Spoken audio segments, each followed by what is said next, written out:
So it's time to start the Brain-Computer Interface and Neurotechnology Spring School 2024. So it's starting today, April 22nd, and it runs 10 days long until May 1st. Finally, we have more than 5,000 attendees who are already signed up, and it will be much more during the 10 days, I'm pretty sure. So we have 140 hours of cutting-edge education, 10 days long. We invited 85 speakers representing 86 institutes from around the world. We prepared 44 hackathon projects, and we have altogether 16 hosts now where people can meet offsite.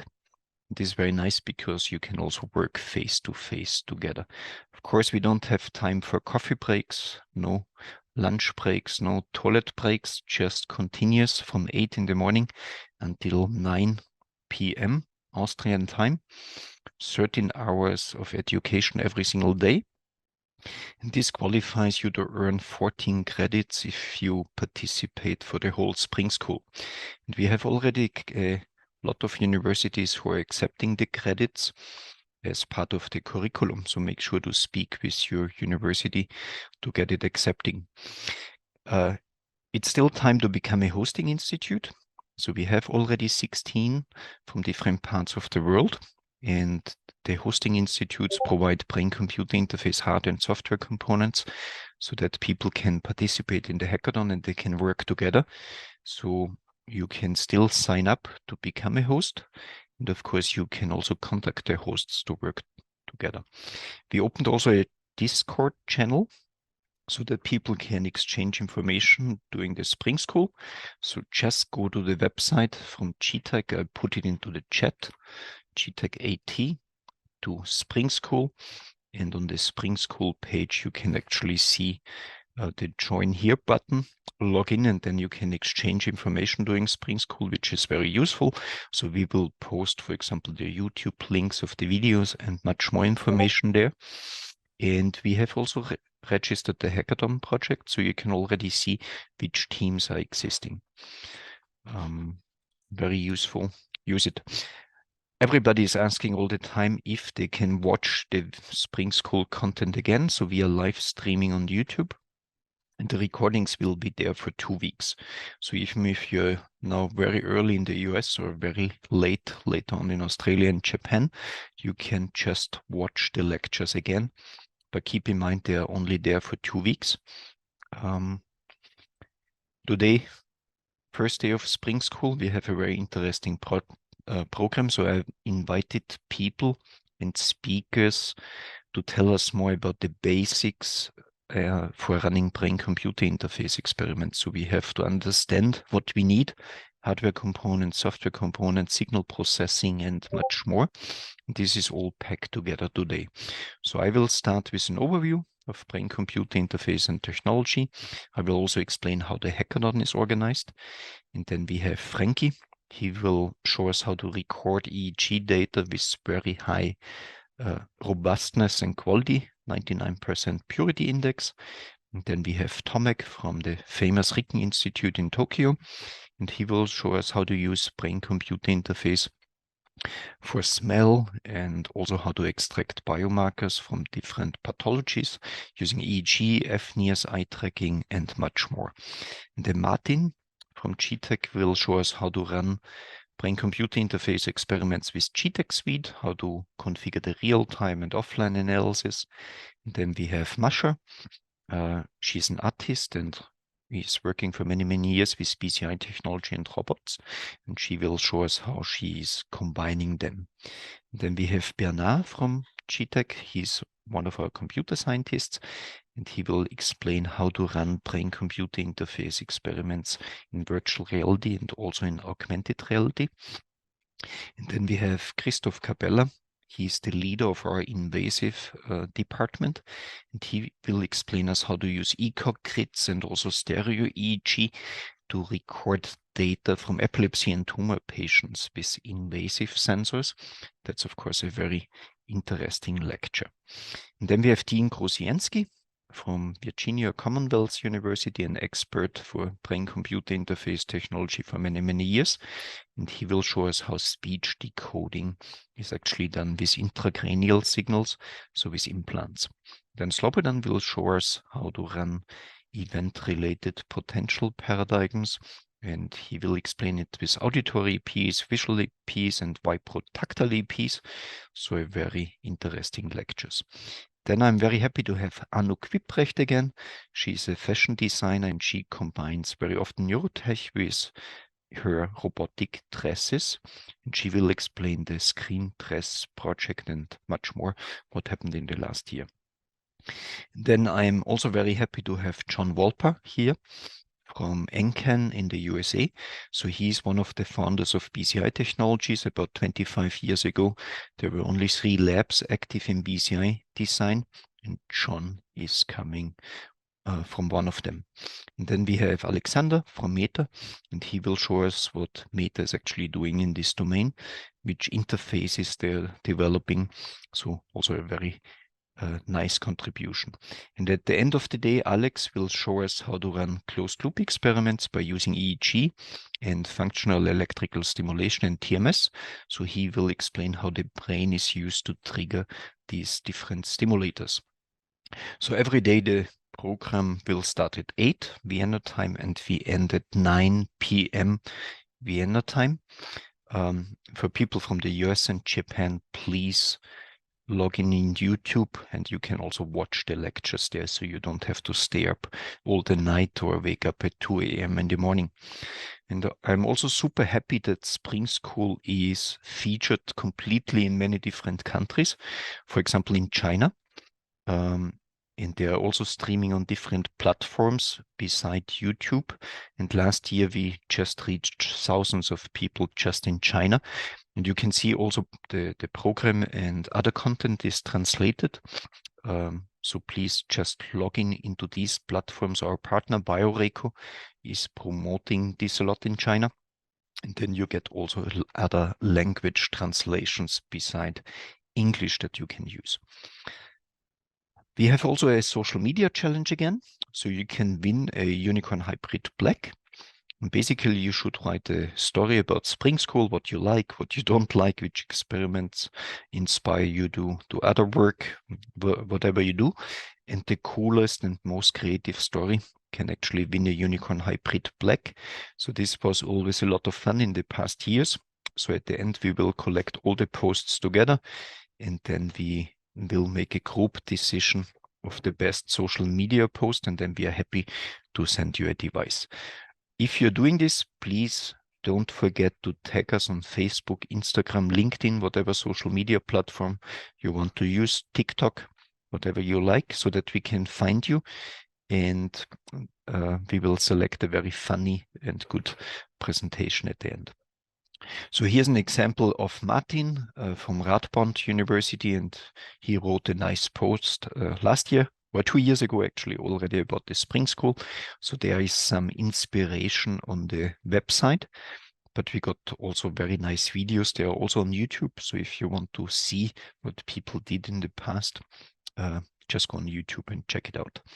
And there's also a social media challenge for a 1,000 euro coupon for the Unicorn Education Kit.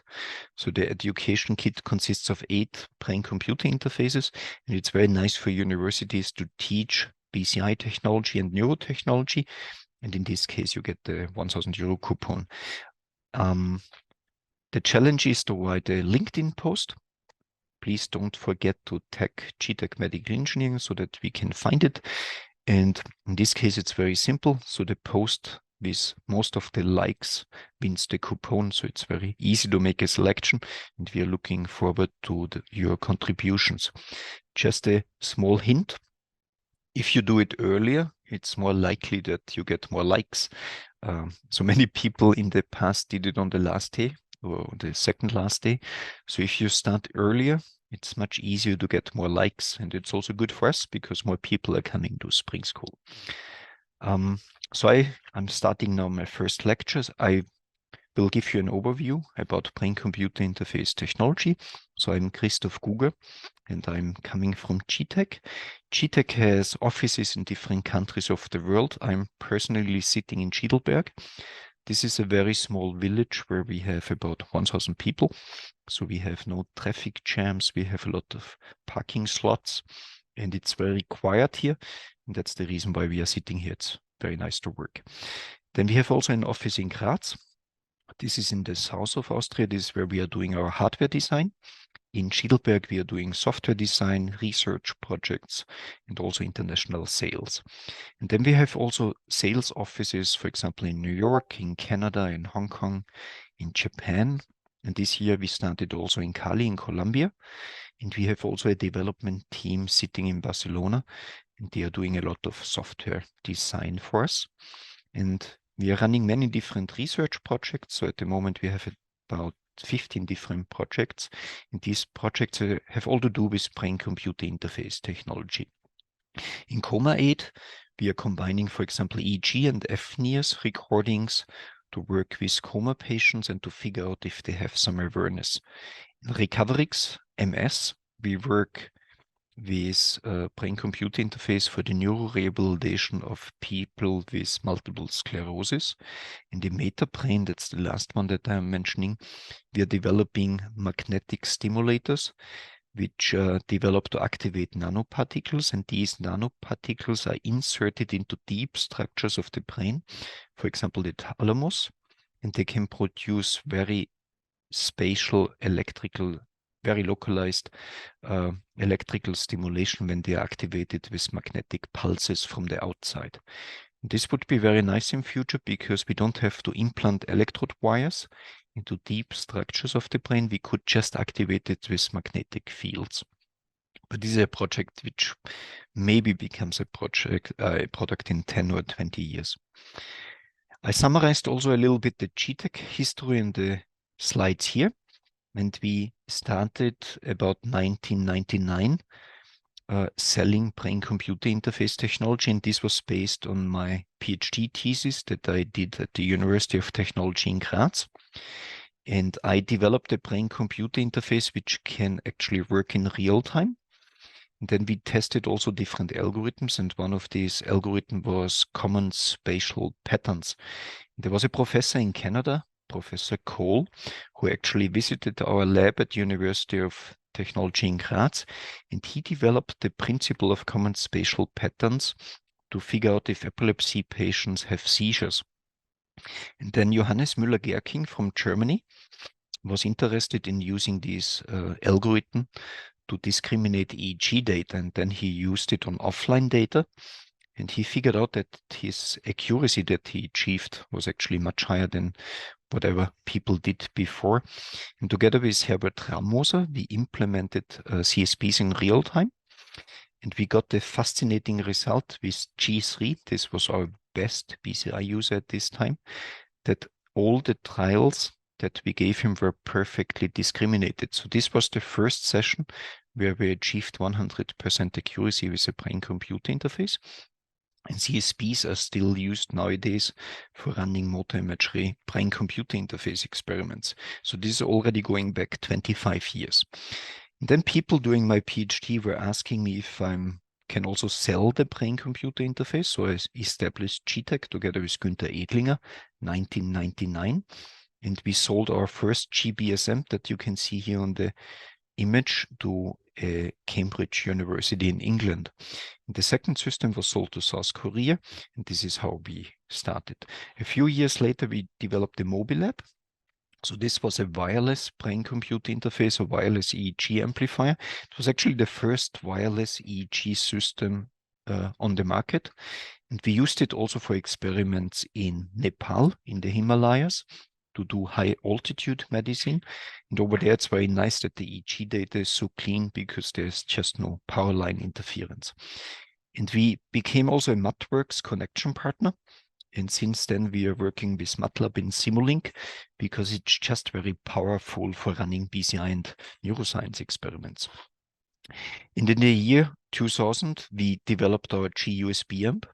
This is a 16-channel biosignal amplifier, which can be used for EEG and ECOG. So This means we can do non-invasive and invasive recordings. And this amplifier was used a lot with BCI 2000, and Gerf Schalk, for example, used it for the first BCI-driven ECOG experiment, where they controlled the cursor. Within a few minutes, the epilepsy patient actually learned to control the cursor with very high accuracy.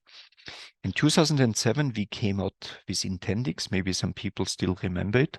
This was a P300-based spelling device that people could just use with locked-in patients and ALS patients. This worked very nice, so we got classification accuracy of 100% after 5 minutes of training for everybody. 2008, we developed our G.tec amplifier.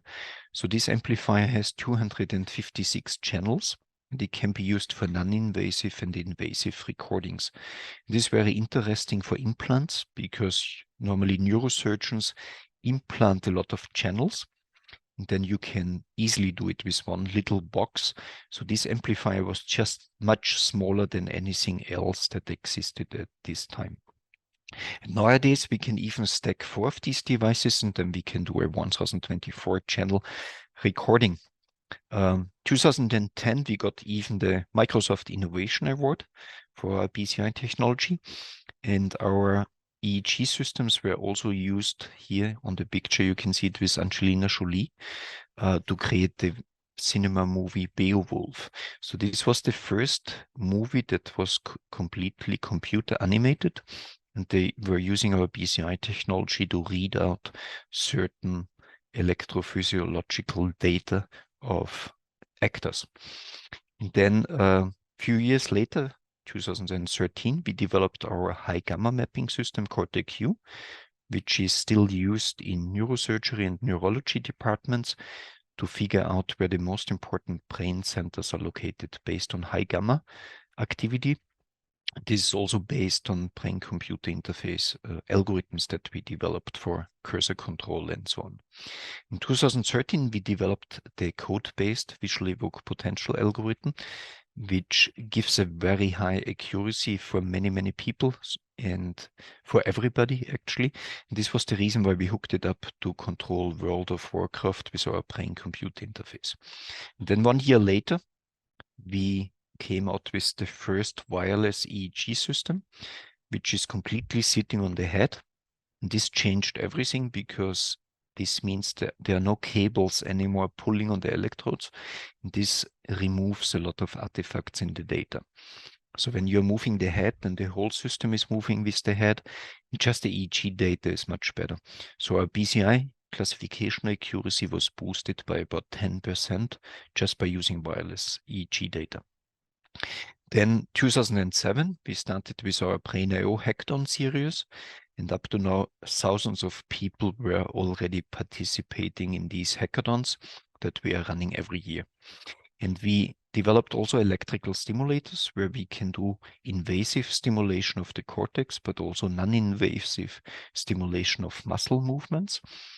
And this is a very important step because it allows us to do closed-loop experiments. This is just much more fascinating, and you can do much more applications in medicine or in neuroscience because of the closed-loop feedback. In 2018, we started also a branch in Hong Kong because in Southeast Asia, there was a lot of neurotech development coming up. And of course, we wanted to sell our devices also there. And then we got medical approval for Gtech. This is the high gamma mapping system at Recoverix. This is our neuro-rehabilitation system for stroke patients and multiple sclerosis patients. And this is also a very important step because Recoverix is now already used in many, many countries to treat people. And we also established our own rehabilitation centers. So here in Schiedelberg, we have one, and we did already more than 30,000 treatments of stroke and multiple sclerosis patients here. In 2019, we came up with the Unicorn Hybrid Black. So this is a much cheaper and very easy to use brain-computer interface, so much cheaper than all the other devices. And this unit replaced also our Intendix system because now for patients, the whole brain-computer interface for spelling is costing 990 euros. And this is very affordable. And we use it also very often in hackathons and for other applications because it's very easy to use. So we will show you during Spring School how to use it. In 2020, we came up with G-Bengoline. This is a 1024 channel EEG system, which produces a very high spatial resolution, and it's just very interesting for many neuroscience experiments. And then we started in Vancouver to be closer to the West Coast, and also in Japan to be closer to the East. And in 2022, we came up with the recovery lower limb therapy. So now we can also treat gait in stroke patients, multiple sclerosis patients, and also others. And at the end, they walk much better. And last year, we programmed the Unicorn Unity interface. This means nowadays you can very easily use BCI technology also in Unity to develop computer games or other neuroscience applications. And we have a lot of happy customers coming from many different fields. So you can see there's, for example, Airbus and BMW and Ford. So they are used in aviation. But of course, we have very big universities like EPFL in Switzerland, Yale University, Stanford, Harvard. They use it for different neuroscience projects. And then we have also a lot of company customers like Meta and Apple and Amazon, Alexa. So they do different human-computer interaction experiments. The brain-computer interface is actually measuring the EEG or the ECOG from a subject or a patient. So the EEG is non-invasive. The electrocorticogram, the ECOG, is invasive. You need a neurosurgeon for implanting it, and then the brain-computer interface gives us a control signal in order to control a device in real time. And very important is the feedback loop. So you have to see or you have to feel what you are controlling in order to get better. And for all these experiments, it's super important to have clean EEG data because it's changing everything if you have good and clean and robust EEG data. And there's a publication from Dea Radüns from Germany, and she compared different EEG headsets with each other. So people had to do a task for 60 minutes. They played computer games, they did some cognitive tasks and so on. And she just looked at the data and checked out how many segments contained artifacts. And here on the image, you can see the Chiara from Gtech with the G Nautilus headset with Ladybird electrodes. And when Chiara was doing the experiment, you can actually see that almost no data contains artifacts. And this is super important because if you work with patients, then you don't want to lose data just because the headset is not good enough. And the G-Sahara electrodes are actually our dry electrodes, so we don't need electrodes for that. And you can also see in the comparison that the system performs very well. And the worst system, for example, gave more than 50% of data segments with artifacts. This means you have to throw away 50% of the data. This is, of course, something that you don't want to do because then you're just wasting the time of the patient and of the caregiver. This is the Unicorn Hybrid Black. You can just switch it on with a little button on the housing here, and then it's already transmitting EEG and BCI data. We are using Sahara hybrid electrodes. This means we can use it dry, so they have little pins. They are 7 millimeters long. This is just long enough to go through the hair layer, so they penetrate the skin and we get pretty low impedance, and then we can already do a recording. If we want to have a more robust recording, then we can inject some electrode gel through the middle of the electrode. Here's a little hole, and then we get a more robust recording. So with these hybrid electrodes, it's just possible to do many different applications. And here's a video that demonstrates how we get 99% clean EEG data. Here you can see the 8-channel EEG recording. Martin is clenching teeth. So this is producing muscle contamination. And then on the right-hand side, we can see these green dots. This means all the EEG channels are good. Now he's doing a backflip, so watch careful. We get an artifact for about 200-300 milliseconds, and then the EEG data is immediately clean again. And this is what we understand under pure EEG data. And this is also what we expect from an EEG headset. So the data must be clean, and then you will get good brain-computer interface classification accuracies. And of course, we have also headsets like the Nautilus Research, which can be used also with more channels. For many experiments, you want to have more detailed information of the brain. And that's the reason why we have also 8, 16, 32, and 64 channels that you can place over certain regions. 24-bit accuracy is very important for recording evoked potentials, oscillations, and everything, and that you don't get saturation. And for EEG data, we use 250 or 500 Hertz. So this is good enough for alpha, beta, and low gamma activity that we are recording. The device is waterproof. That's also important so that you can easily work with electrode gel. We have a long recording time of a couple of hours so that most of the EEG recordings during a day are fitting in. And we use 2.4 gigahertz digital transmission. So this means the whole data acquisition is sitting on the head. And if you move the head, then everything is moving together with the head, and this removes the cable movements of the electrodes, and we get just much less artifacts. And for medical applications and neuro-rehab applications, we have also a connector version, because this allows us to disconnect the electrode cap and to wash it very quickly, and then we can already use the amplifier again with a new patient. So we can swap from one patient to another patient very, very quickly, and in the meantime, somebody else can clean the caps.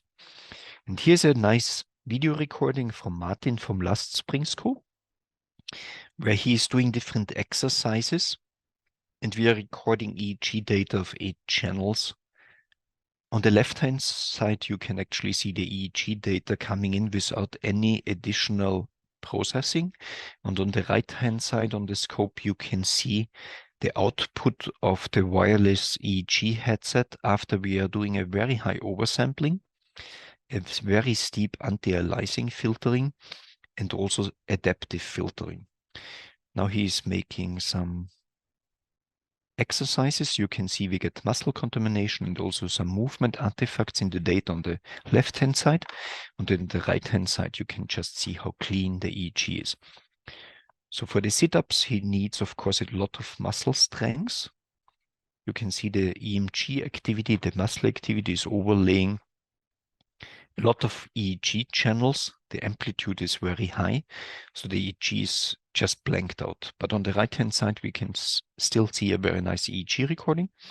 And now he's doing a handstand, which is producing, of course, a lot of muscle contamination. So on the left, we don't see EEG at all. On the right-hand side, we can still see nicely the EEG traces. You can also see Martin is very good in that. I couldn't do that. And in a few seconds, the most interesting experiment is coming up where Martin is doing a backflip. So you have to watch very careful because it just takes like 200 milliseconds. We are almost there. He is concentrating. And Johannes gives him the go, and now he jumps. And on the left, you can see the huge artifacts, and on the right-hand side, the EEG data is clean. This opens a lot of new possibility for doing experiments, in different exercises, doing sports, in virtual reality, in augmented reality, and so on.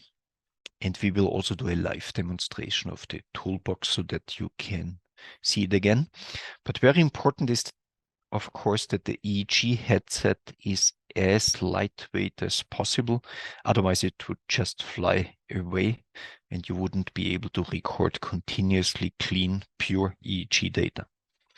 And then we combined also our G-Nautilus EEG headsets with FNIRs. Here you can see the EEG electrodes. These black items are recording EEG. And here you can see the optodes. So these are LEDs and they are shining light into the brain. And then it gets reflected by the hemoglobin. And we have detectors which can measure actually how much blood flow and oxygenation and deoxygenation you got in your brain. We have also a very nice lecture showing you this in real time, so that you can easily understand all the necessary steps. And we combined it also with FNIR systems from Nyrix. So they have a lot of optodes that we can place on many different parts of the brain together with our EEG electrodes. So the FNIR system goes into the backpack. The EEG system is here, this little box, and then we can do a co-registration of both. So here you can see the optodes from Nyrix. So these black items with the white mark on it are the FNIR sensors, and in between are the Scarabeo electrodes measuring the EEG data.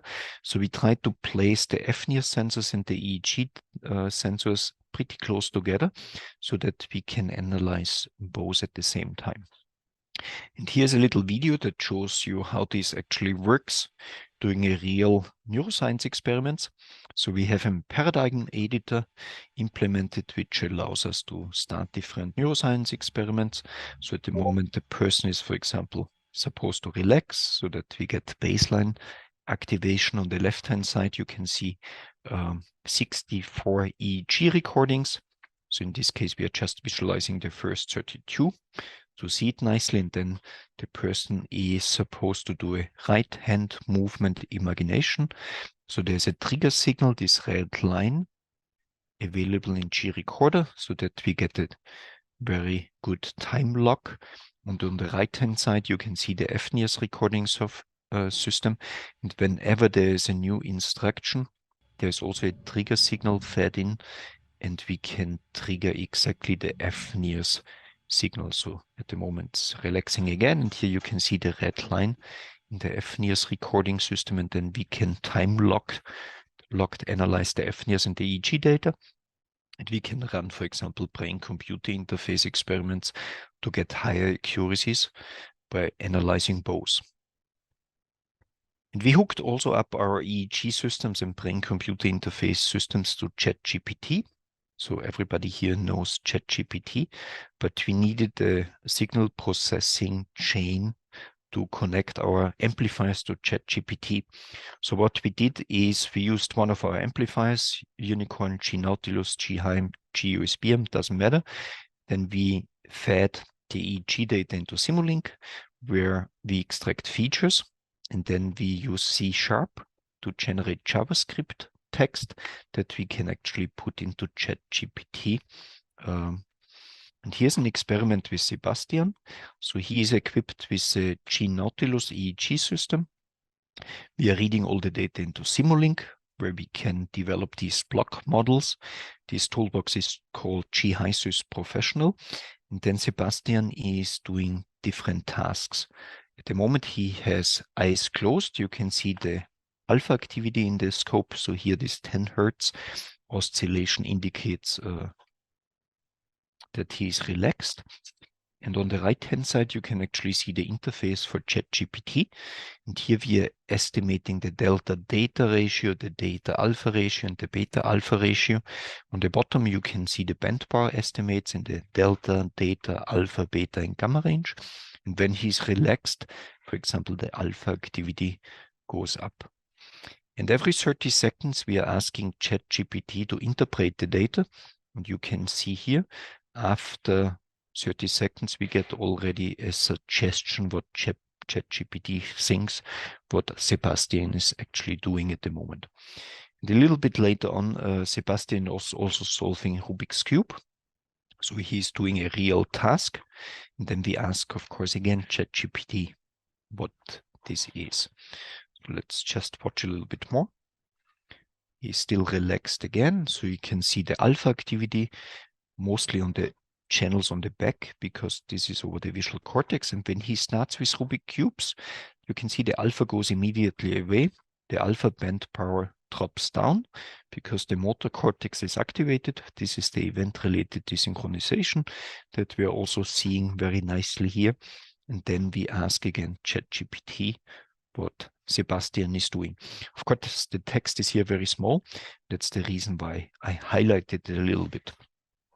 So remember, we were recording the EEG and calculated the band power, and then we generated the text with JavaScript. And the question for ChatGPT was, I have acquired some EEG data for 30 seconds. I have calculated some biomarkers from this data. I have acquired a delta theta ratio of 2.2, a theta alpha ratio of 2.3, and a beta alpha ratio of 2.1. Can you interpret the data? Then we get the answer. The delta theta ratio indicates that the relative amount of theta wave activity versus delta wave activity in your EEG data. A ratio of 2.2 suggests that the theta wave activity is relatively elevated in comparison to delta wave activity, and so on for all the frequency bands. So overall, this data suggests that the EEG data has elevated alpha wave activity in comparison to theta wave and beta wave activities. This may indicate a calm and relaxed mental state. So it's correct, Sebastian had the eyes closed. Then when he was solving Rubik's Cube, we were asking the same question again. Then it says, in general, these results suggest that the EEG data is dominated by higher frequency components and that there may be an increase in activity or arousal associated with the EEG recordings. It's also correct because Sebastian was solving Rubik's Cube. So with this toolbox, we can very nicely ask AI to interpret our EEG data and everybody can use it. It's also a hackathon project, so people can work on that. And then we went one step ahead. So we also wanted to connect it to Midjourney or DALL-E to create artwork. And this is something that we showed during the Ars Electronica Festival last year. So people could just pass by.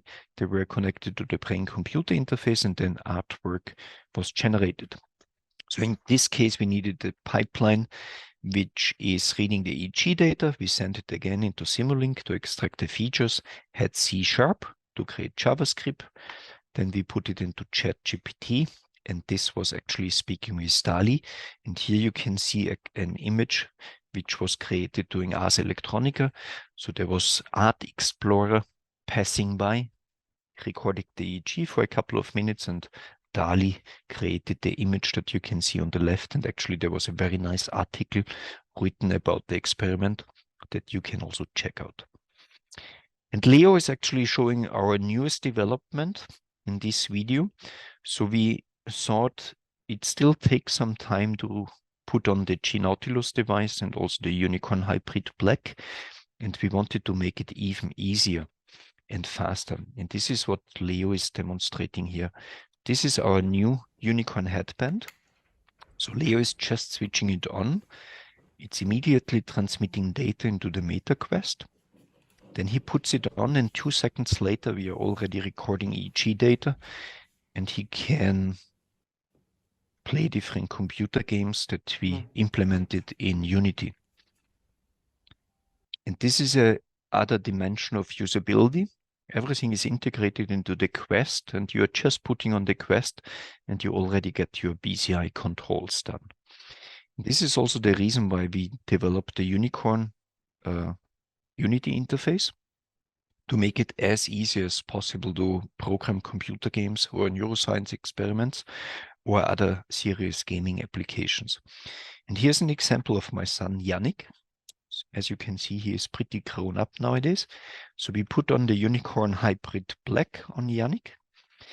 And then we are streaming data into Unity. And Bernard programmed this puzzle game here. So we have images, and they are overlaid by puzzle parts.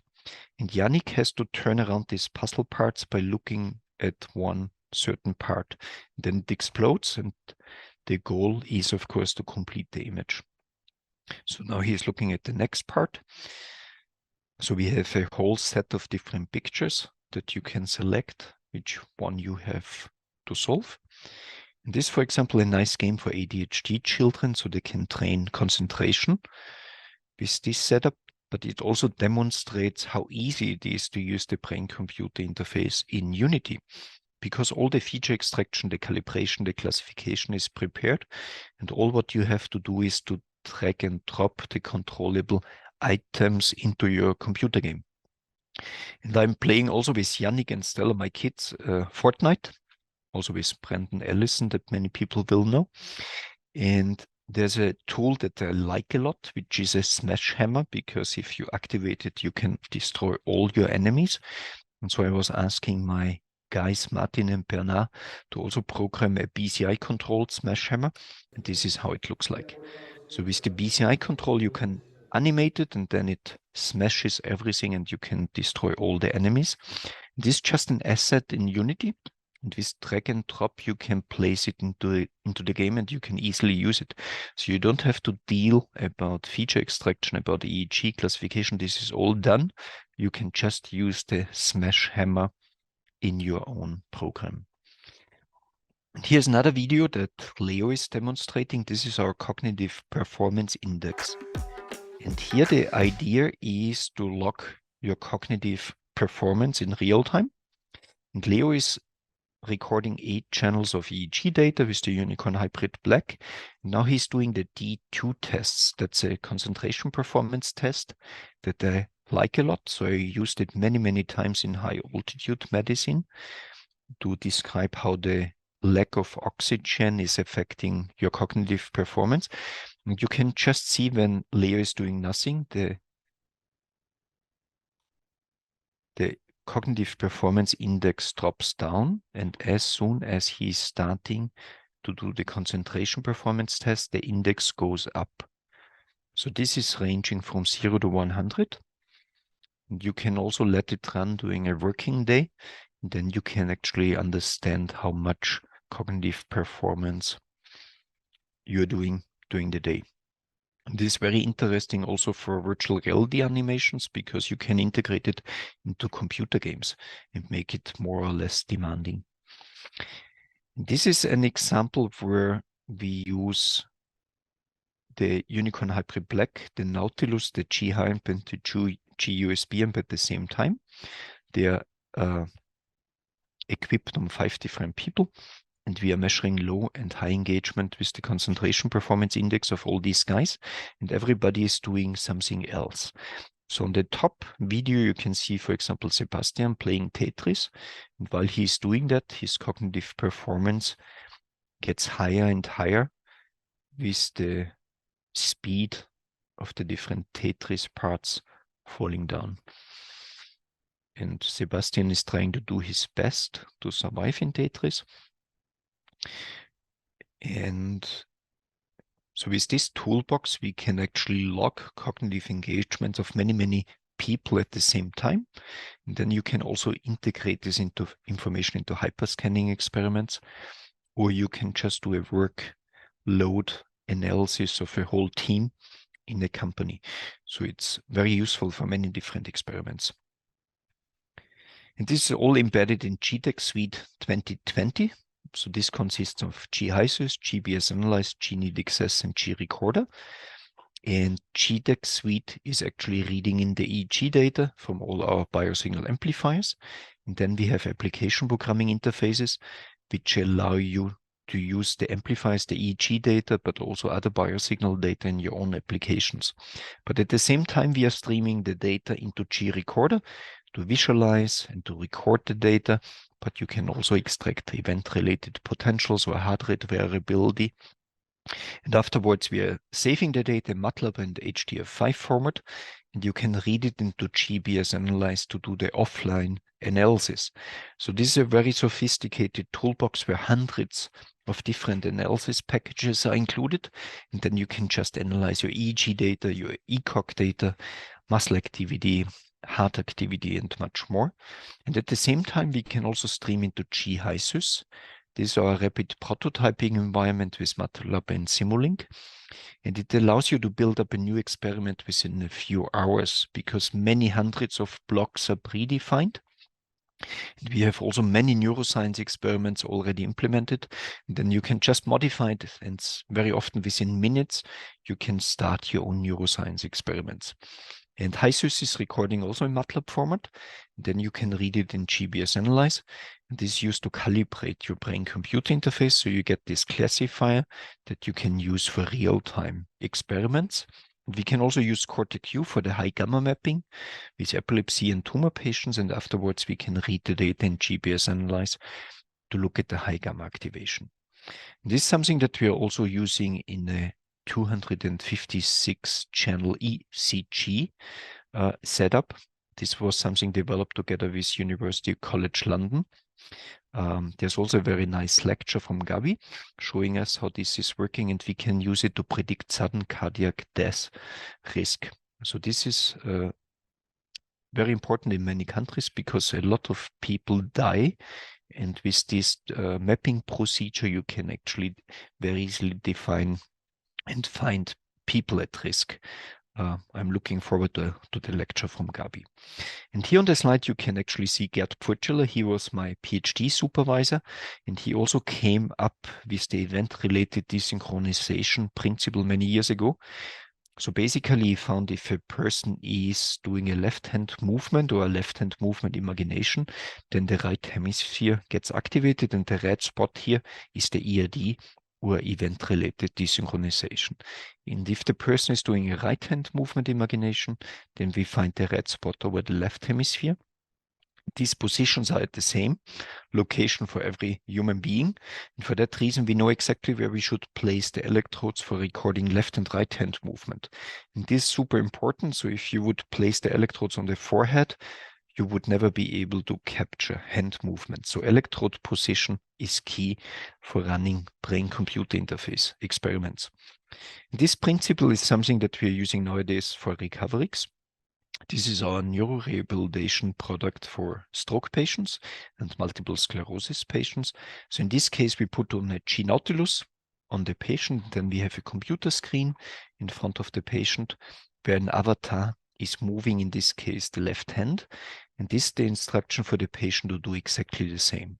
So the patient imagines the movement, the brain-computer interface picks it up, and then we stimulate the left hand so that the hand movement is really done. And this is something the patients like a lot, especially if they were paralyzed for a couple of years. And this is a video showing you how this works in real time. So the patient is imagining the left hand movement, the BCI system picks it up. We stimulate the left hand so that the hand movement is really done. So we are repeating it 240 times in one therapy session. It's randomized. The next one is actually the paretic hand. He imagines the right hand movement, BCI system picks it up and it stimulates. You still can see here the spasticity in the index finger. And normally with every single treatment, the spasticity gets less and less, and then the fine and gross motoric skills are coming back. This is something that we are repeating 25 times normally. And here in the video, you can actually see the outcome. So in the top video, you can see a stroke patient 6 months after the stroke. This is after all the hospital and rehabilitation treatment was finished. And the doctors told him this is how your hand movement will be until the rest of your life. In the middle video, you can see it after 25 therapy sessions with recoveries.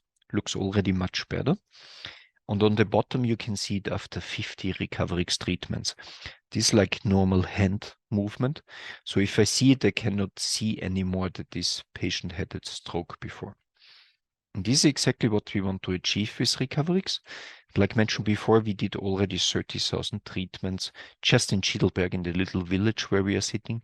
And people are coming even from Switzerland and Canada and Germany to get the treatment here. Next week, a person from South Africa is coming. Maybe he's also listening today. And recently, we started also with incomplete spinal cord injury, and this is super interesting because stroke and multiple sclerosis mostly affects the brain. We are producing neuroplasticity in the brain, in the cortex, so that fine and gross motoric skills are improving.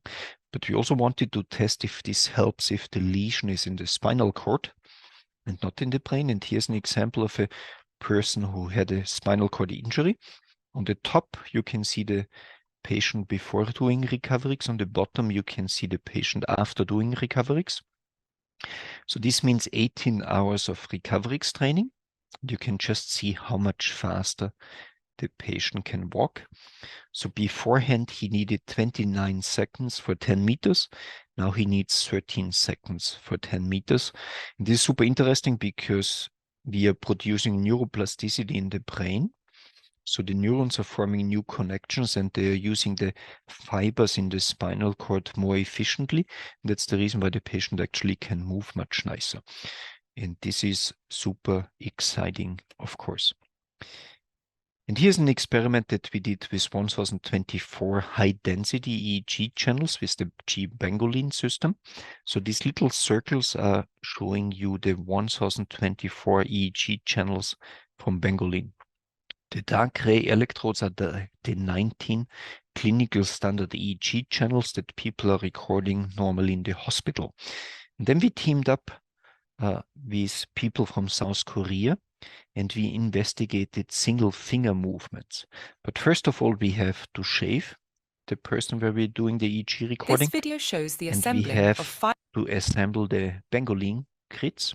So you can see Leo doing it on Matteo. They are shaped like a polygon so that we can nicely overlay the head. And you can see for 16 channels, it just needs a few seconds. So altogether for 512 channels for this experiment, he needed about half an hour. When I was doing my PhD, I needed 1 hour for 64 channels. This would mean I would need 8 hours for doing 1024 channels. With the pangolin system, we need 30 minutes. Here you can see how the grids are nicely overlaying the scalp. And then we connect head stage amplifiers to magnify the EEG signal very close to the brain. That's super important because the impedances of these small electrodes are very high. And then we get very nice data. And together with South Korea, we did this experiment. So the person had to move single fingers, and then we mapped it with the pangolin system. So here in green, you can see, for example, the ring finger. In yellow, we can see the middle finger. In orange, we can see the index finger. The thumb is in brown, and the blue one is the pinky finger. So we get a very nice spatial resolution. This is something that's impossible with standard EEG, which is demonstrated in this image.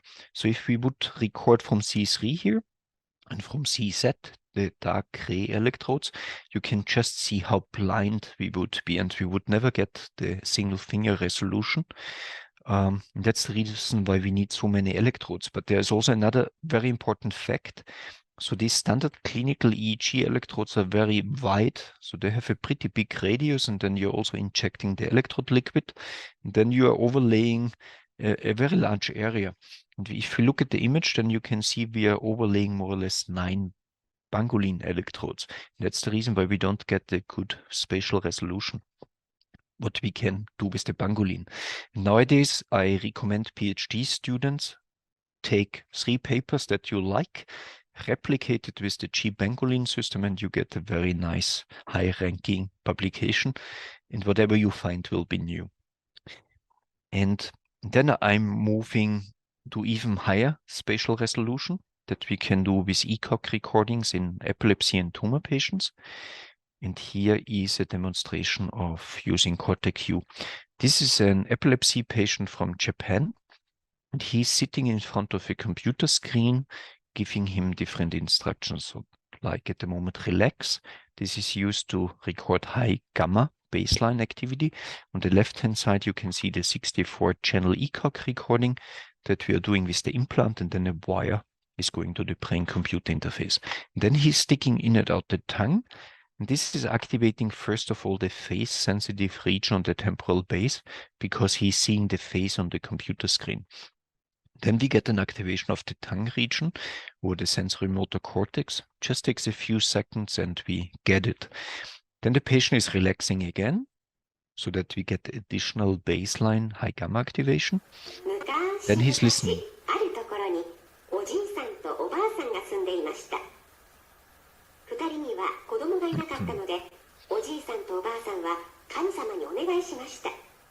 So the person is just listening to the Japanese story. And this is activating, first of all, the shape-sensitive region on the temporal base because he has seen the loudspeaker symbol. And afterwards, we get an activation of the auditory cortex and Wernicke's area. And the last task is to solve Rubik's Cube. So first of all, the shape-sensitive region and the color region is activated again on the temporal base. And then the finger region on the sensory motor cortex gets activated. And these experiments are super important because a couple of years people just didn't know where the face region is located. So it was here, and neurosurgeons resected it. And this had the consequence that the patient couldn't recognize faces anymore. Nowadays, with brain-computer interface technology, we can map these regions within a few seconds. And then the neurosurgeon knows what he should not resect. And this actually leads to a better outcome of epilepsy and tumor patients. And recently there was a nice paper from a group in Oregon. So we are also getting a presentation about that.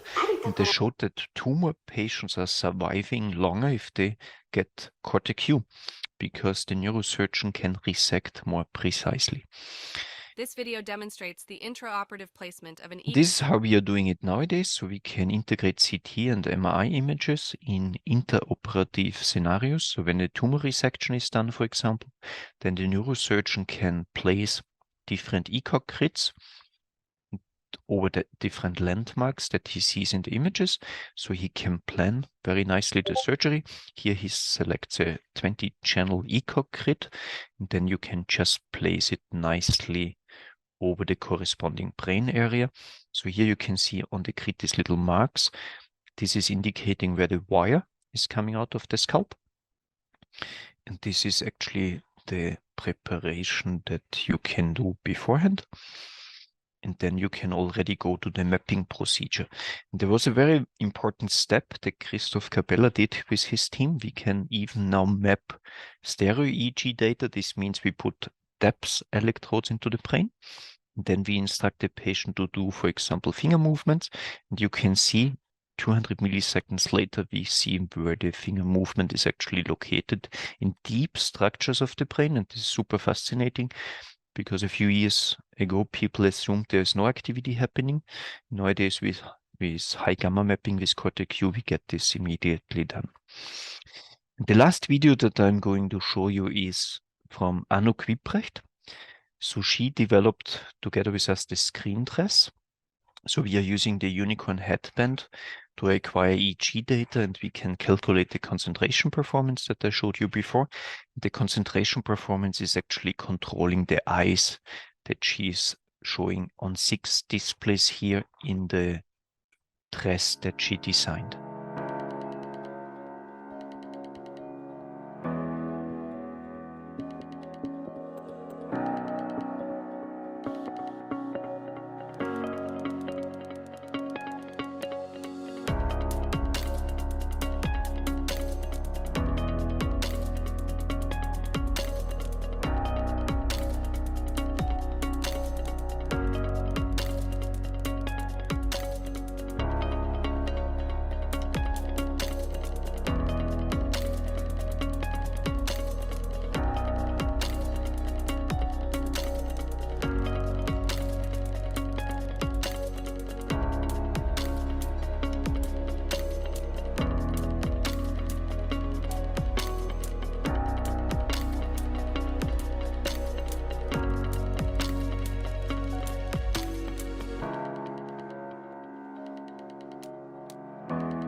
Anouk will explain you this in the afternoon, much more in detail. And I'm jumping now quickly to one of the questions that people are asking all the time. So at the end of spring school, people will get a Brainio certificate. So if they participated in the BCI Hackathon, This is the certificate you get after the project presentations on Sunday. And we will also select the first, second, and third place winners. And here you can actually see the winning certificates that every team member will actually get. Then we have many projects where you can sign up. And for Spring School, you will get the certificate of participation like Dr. Kai Miller for completing 140 hours of cutting-edge education. This qualifies for 14 credits. This is also something that you can hand in at your university to get ECTS credits accepted, but you have to speak with your university. And of course, you can also show it in your CV. So for me, it makes a big difference if somebody participated in Spring School, if I get a job application, because it shows that the person has some very good knowledge about PCI technology. And on the last day, we are also running an exam where we ask you very difficult questions. So it will be multiple choice. One of the questions will be, what is correct for the P300 potential? The P300 is a marker for attention, and you get 5 points for this question. So we have a couple of them. And afterwards, we will already analyze the data. Then you will get also an exam certificate with your name, passed the PCI Neurotechnology School exam. And this is super important for some people for the university, because if they can show that they passed successfully, they will qualify for credits. So if you want to do the exam, please be online in the last 2 hours of Spring School, and then you qualify for the exam certificate. And of course, our keynote speakers are also getting a certificate. So pretty soon we will have Tomek from Enriching Institute presenting his speech. And with that, I end my presentation.